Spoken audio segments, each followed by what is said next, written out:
Music producers, it's Curtis King, CurtisKingBeats.com, and today I'm going to show you how to build chords around a singer vocal loop the way that I do it.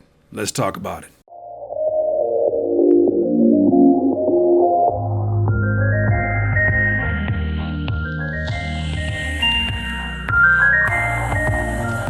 Music producers, today was a frustrating producer day. I know you've had them before where you want to produce and all you want to do is make a beat, but it seems like Murphy Law just keep knocking on your door. Something left and right is hitting you. They're saying, no, you got to do this. And before you can even lay your hands on keys, you got responsibilities that must be taken care of. That was one of those days for me today. And what made it more frustrating was that I wanted to take a vocal sample and really take my time with it, because for me, I'm not really a traditional piano player. I'm still learning music theory and I'm still, really teaching myself, and it's a really slow process for me because I really do just play by ear. One of the more challenging things for me to do is actually build chords around vocal loops. However, I think that through my research, I think that even today, through a pure accident, I discovered a way to really build some solid chords around a singer vocal loop, and one of which that I got from Splice. So let me play you this beat, and then I'm going to break it down to you, my process and how I got to this particular point. So let's listen to this new beat that I made called Let It Go. Someone tell me how to let it go. Curtis King Productions.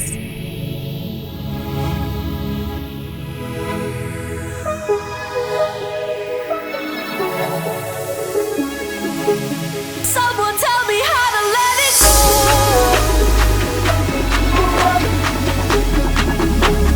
I don't wanna feel this anymore. Curtis King.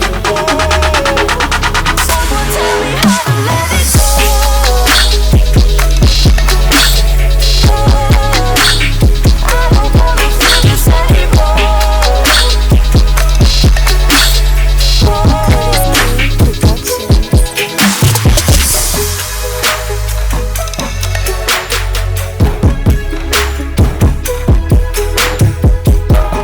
Curtis King Productions. Curtis King Productions. You get the idea. When I was sitting here, I did as I traditionally do when it comes to vocal loops. I sat there and tried to key out every single key.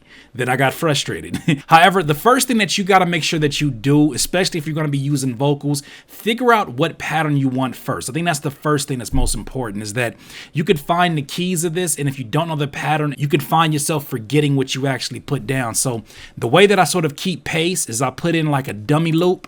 Just a loop that I have in general. The BPM is 130 BPM for the session, but the loop is different. So I click on the drop down menu. I fit the tempo. It's between 150 to, or 75 to 150. I let that bad boy play out. Boom. So now we got a full loop.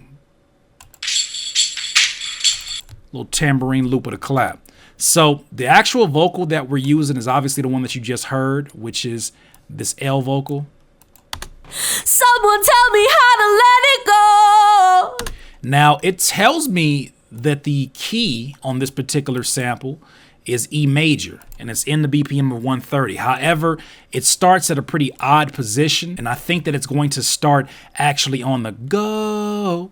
That's at least where I would start the loop at. The first thing that I need to do is go ahead and chop this sample up so that it's a clean loop around, and then I can put it within that drum loop. So I need to cut off this breath that she has right here. Actually, I need a more precise cut. Cut that. Okay. So once I have this, I know that this is going to be closer to the loop that I need. And I can actually take even more detail. Cool. So we have that. So then next I need to get this note. Go, go, go, go. I need that to be as clean as possible. So I'm going to go right here over that part. And we're just going to worry about putting this more so towards the end of the loop. So the loop is going to start off with Go. I'm going to actually cut this part too, because I know this is going to be a little bit something different. I don't. Yeah, we don't need that breath. So I'll take that and let this play out. And I'm actually going to repeat it like I did in the beat that I showed you. Go.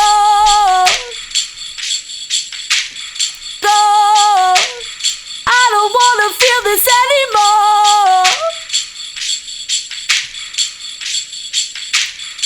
Someone tell me how to let it go.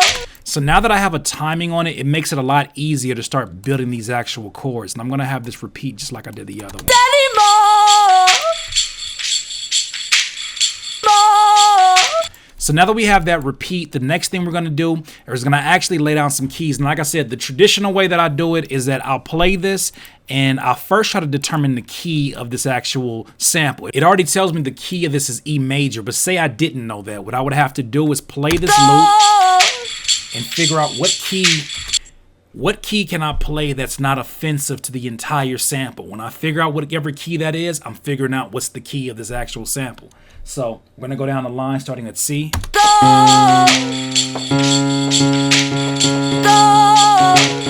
I don't wanna feel this anymore. More. Someone tell me how to let it go. Go.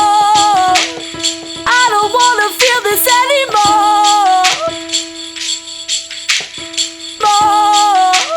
Someone tell me. So of course it's in the key of E, and it's definitely not offensive to that. That's important for us as we determine all the notes that we need for it. Now we don't need to know all the keys within the vocal in order to play chords around it, but if we wanted to know, we can always go here to Edison, click on this, and basically go to detect pitch region, and it'll tell us every individual note that she is singing, right? The one that we need to be more concerned about is where that go is at. So Someone tell me how to let it go.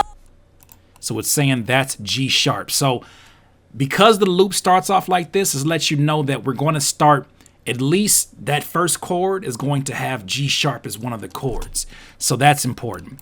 Now, here's where a mistake and where a frustration actually led me to another way of figuring out ways to play chords around it. Now, if we took this way, we could easily go in scalar, like down here, we can go to scalar, put those keys in and build chords around that. Now, I wanted to have more variation and have something that felt like, I had to ask myself, what do I actually want to play with this? What do I hear with this sample? Do I hear a pop song? Do I hear a heavy trap song? Of course, I heard a heavy trap song, and that's what I did. We know the first key is going to be G sharp. So when I was listening to this sample, I listened to it so many times. I actually went inside the car and I had to go to the grocery store because my wife was like, you need to go to the grocery store so we can eat dinner. So I went to the grocery store, and before I went there, I went to the gas station. As I was waiting, I just heard this melody in my head, and the melody was like this.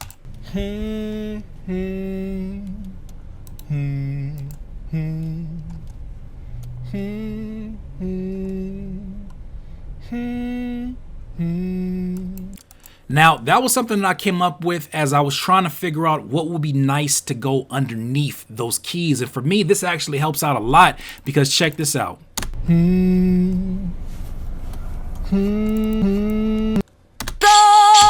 So if I go ahead and loop this around,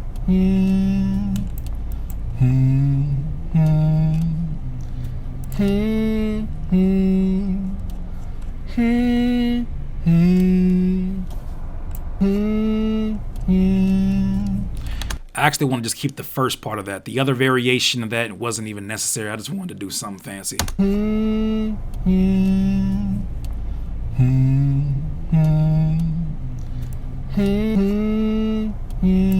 So when I take those notes, the first thing I'm thinking of is I need to build a bass line around those keys, whatever those keys may be. So first we're going to go to edit. We're going to trim this down so that it's only the notes that we highlighted. Then we're going to go here, select A, go over here to this drop down menu and go to detect pitch regions. And we're going to see where we're at. Now, as you can see, it starts off within a G. It's supposed to be G sharp, but it's not pitch corrected, of course, but it's going to be G sharp starting off there. So we're going to basically click here on the FL keys that we opened up, right click on the actual sample, go to tools, convert score, and dump to piano roll. So now we have pretty much an inaccurate depiction of the notes that I sang in that little iPhone message thing. So and there's a bunch of information here that we don't necessarily need. So we're going to go ahead and get rid of these other notes in here. And we're going to see, to the best of our ability, what notes actually make sense. So If we go here and open this up, we're just going to loop this around and put it in timing, of course. So we're going to highlight this. I don't wanna feel this anymore. Now we know the first one's going to be G sharp, okay?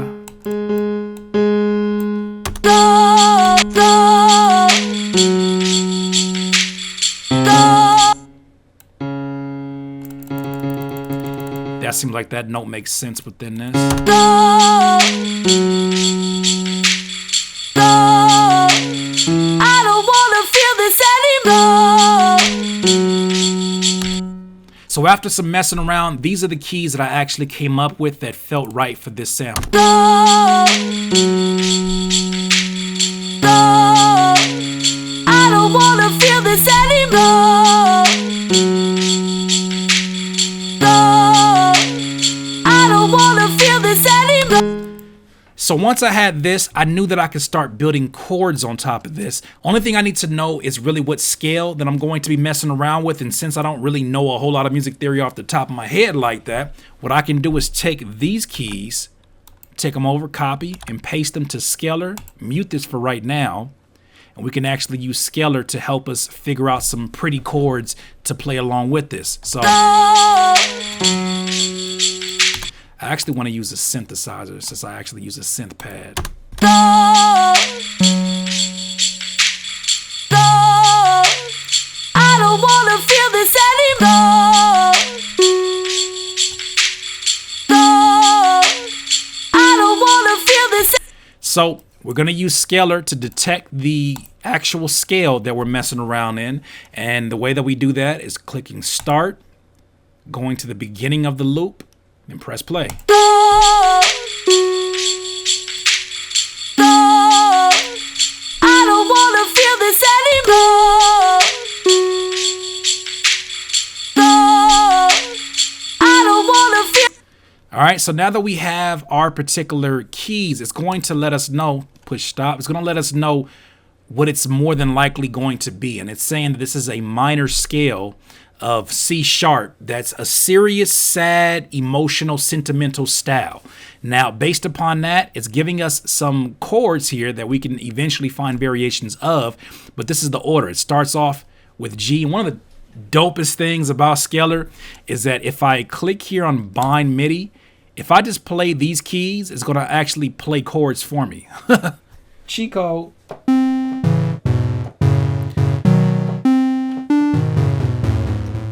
So actually, let's go up an octave.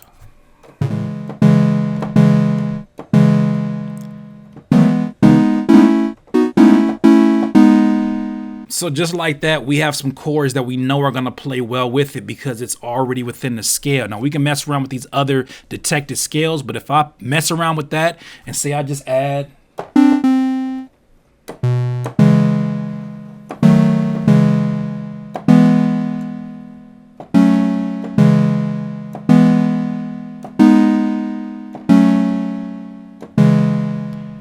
Take that, drag it. Take that, drag this note, get rid of this help screen.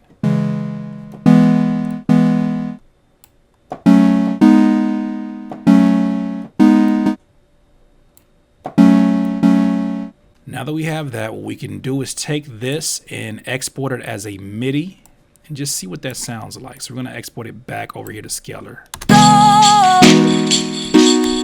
Now we obviously got to change the patterns of this, or the timing that it comes in. I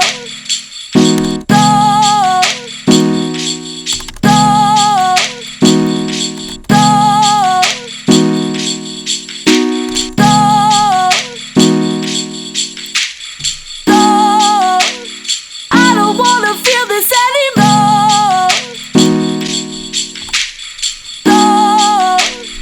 I don't wanna feel. So that's just one chord that we had. I actually fiddled around with a bunch of the different variations in scalar, and it led me to some crazy progressions that I never would have even thought of. I don't wanna feel this anymore. And from there, I just copy that over into whatever pad that I want to use. I actually used a combination of Salinth and I use a pad from Serum, a few different pads from Serum just because I like the way that they morphed. But once I had that, that's pretty much the bones of it, and that's how I build chords over it. Now, I know there's many different ways, and I would love for you guys to share them in the comments below. I always welcome it. I'm not a know-it-all. I just like to share ways that help me out because I know it's going to help somebody else out there. Check us out. We 96 days strong, and we almost there to the finish line of 100 days in a row of consecutive videos. This is just another one of these helpful videos that I hope has set you on your way as you start to make some masterpieces. I'm about to upload this right now. It should be actually uploaded by the time you guys are watching this video. But once again, this is Curtis King, CurtisKingBeats.com. Peace. Please subscribe to the channel below, Curtis King, CurtisKingBeats.com.